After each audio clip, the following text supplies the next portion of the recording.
The United Kingdom has rejected 161 Nigerian students at the border. That must be very frustrating. Denied entry. Just imagine you take a flight, you leave home very happy, you know? A lot of Africans very happy. Parents have sold the land, use the money to send you to the UK. You look for the visa, you get the visa, you do everything, you're happy, you say goodbye to the people, you sell your little car or whatever. I don't know if students have cars in Nigeria, but anyway, you get to the border in the United Kingdom, and somebody tells you, sorry sir, denied entry, you cannot enter. Okay, fellas, why Nigerians? Why Nigerians always have issues with entries?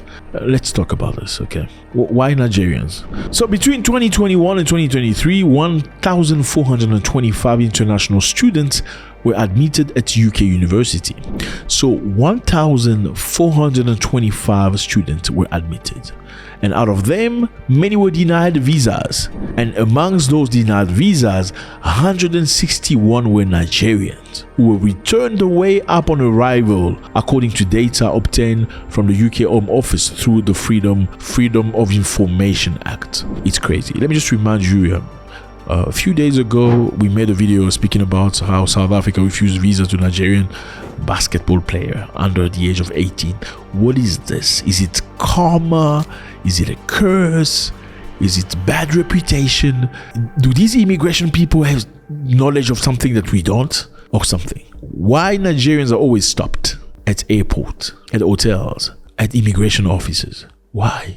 It's crazy. I mean, when you hear under 18 basketball player, you already know what they do for living. They're basketball players and they're under 18, so they're supposed to be underage, so with no issues, but they are refused visas. Now these students are probably under 20 years old.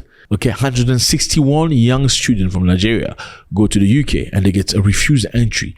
What is the cause? I think people need to really pose these questions. Nigerians were not alone to be refused visas. There were Indian students as well. They were the most affected, with 45% of them, with 644 removals. Indians also, when they travel to the UK, they never return to India. So the United Kingdom knows it. In fact, if you go to the UK, when I went to the UK the very first time, at the border, the person that was trying to be funny with me was an Indian immigrant. An Indian immigration officer. I was like, dude, what? Get. I was going for boxing. Then I was like, okay, you know, when you know you clean. I'm like, dude. So Indians are also perceived in a certain way. And guess what? The people that are placed there to push Indians away are Indians. So my question is this one. Indians, 45%. Next ones were Nigerian, 11%. While students from Ghana and Bangladesh were 6%. Why are so many Nigerians being rejected? Because Nigerians have built a reputation. And I'm not informing you. Don't come for me because I'm just telling you things that you know. A few months ago, Dubai was not accepting Nigerians.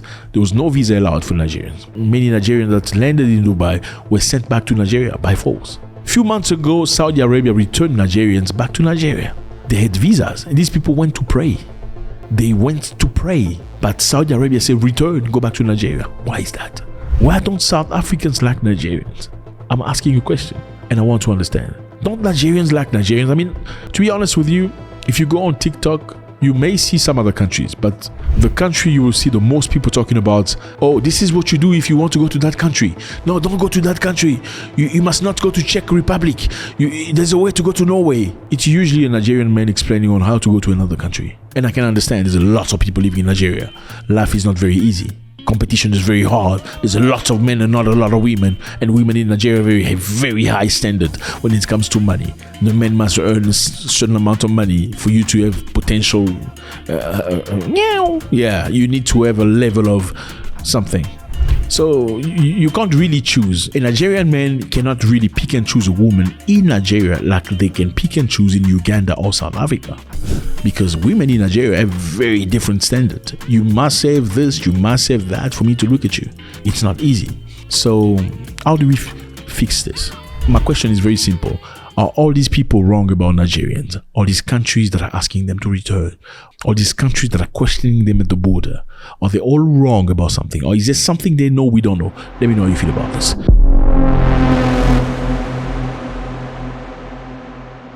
We're still in Nigeria, fellas. Today we decide we're going to talk about Nigeria. Okay, so there's a massive frustration in Nigeria right now about fuel. There's a big Nigeria is currently facing fuel shortage and rising prices. This is unbelievable. This is crazy. I mean, Nigeria is known as one of the biggest producers of oil or petrol or gasoline or whatever you want to call it in Africa. It's a big house. It's a big boy. There's a lot of frustration. A lot of people lining up in petrol station looking to be refueled. It must be very frustrating. More frustration for Nigerians as they face a dual crisis of chronic fuel shortage and huge increase in petrol price. Now this is crazy. Despite being one of the world's most top producers of oil, Nigeria relies on petroleum products imported by the state-run company, as it is little working refinery capacity. Sad. This is very sad because a couple of days ago, Aliko Dangote came up with a solution. He said he's going to build the biggest refinery in Africa. He did it from his own money. What did you say? What did you say again? Okay, one of the people said his refinery quality was not as good as the foreign quality, right? He was bashed. He was pushed away. He was jealous. They didn't like to see a child or a son of a country build things from scratch. Dangote built a refinery that the government was incapable of building. Let me repeat that. An individual built a refinery a government has been incapable of doing for decades. So he proved them wrong. He says by building this refinery, he had shown that government was just not willing to get to the bottom of the job. And they were useless at delivering this task for the people of Nigeria. I thought building a refinery like this is supposed to be a pride for everybody. Because we're not the only country. Angola, they've been trying for 20 years. They are still trying. Uganda, they've been trying for the last 15 years. None of them. There is no production capacity in Africa. Only 2 countries are not importing, which is, Algeria and Libya.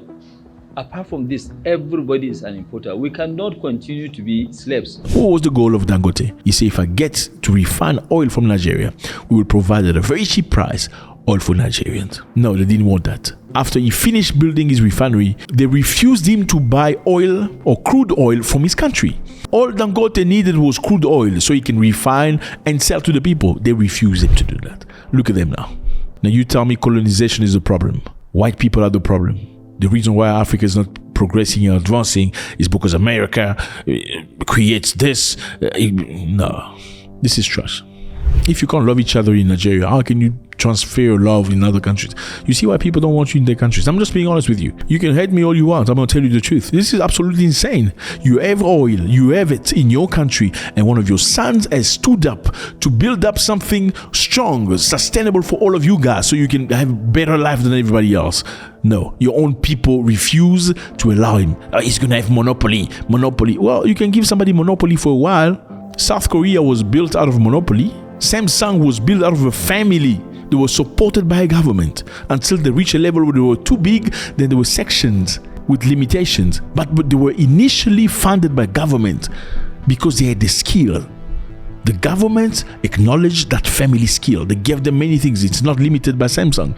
Toshiba as well. Why can't Nigeria do the same? Why is it always mayhem? This is crazy, fellas. This is crazy.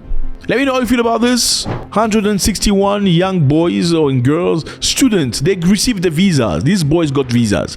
It's not like they went illegally. They were legal. You receive a visa from your country, from the embassy. You enter the airplane clean, proper. You're going to study, but you get to the immigration at the host country. They say, no, fella, we don't let you in. So you probably have already paid in advance school fees and stuff like that, just to be told you're going back to your country. Why? I mean, they've not cited Uganda. They don't say Kenyans.